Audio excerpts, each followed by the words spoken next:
आजादी के बाद से आज तक यहां नहीं बना कोई हिंदू सांसद। कभी नहीं रहा मोदी लहर का असर।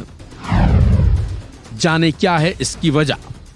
लोकसभा चुनाव चल रहे हैं और किसी को यह समझ में नहीं आ रहा कि इस बार जनता किसके साथ जाएगी और देश में किसकी सरकार बनेगी।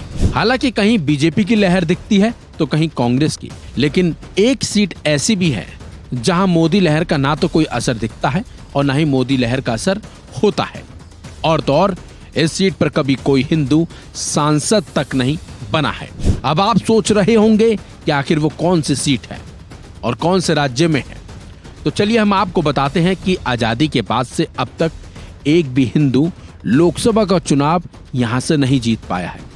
इस सीट पर बता दें 1971 से 2004 तक कांग्रेस लगातार इस सीट पर जीतती रही, लेकिन 2009 के बाद से कांग्रेस भी यहां जीत नहीं दर्ज कर पाई।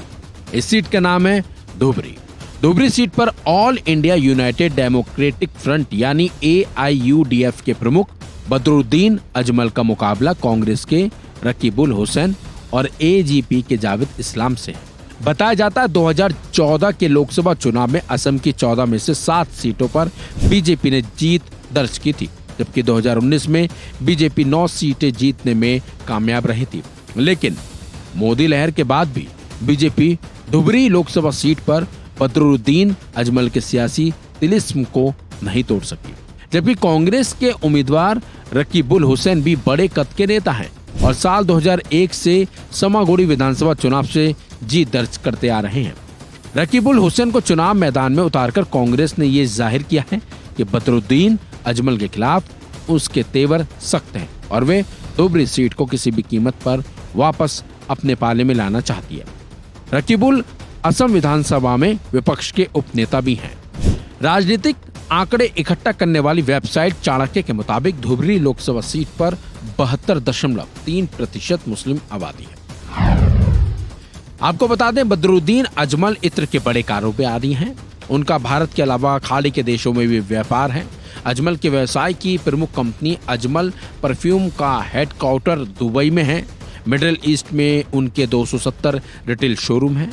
अजमल की कंपनी के परफ्यूम को 42 देश में एक्सपोर्ट किया जाता है। इसके अलावा अजमल सुपर 40 योजना के जरिए अजमल फाउंडेशन मेडिकल, इंजीनियरिंग और सिविल सेवा परीक्षा की तैयारी के लिए छात्रों को वित्तीय सहायता देता है। उनका फाउंडेशन असम में 73 स्कूल भी चलाता है, जहां सभी धर्मों के बच्चे पढ़ते हैं। अजमल को असम में मुसलमानों का मसीहा भी कहा जाता है। चुनाव प्रचार के दौरान अजमल कहते हैं कि उन्होंने ब्रह्मपुत्र नदी पर धुबरी फुलबारी पुल के निर्माण की पैरवी की और ये पुल साउथ असम की अर्थव्यवस्था को बदल देगा।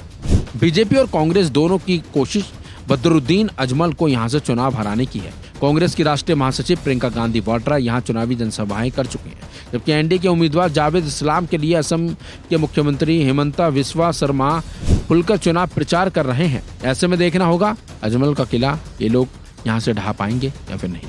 इस खबर में बस इतना ही। अपडेट्स के लिए बने रहिए वन इंडिया हिंदी के साथ।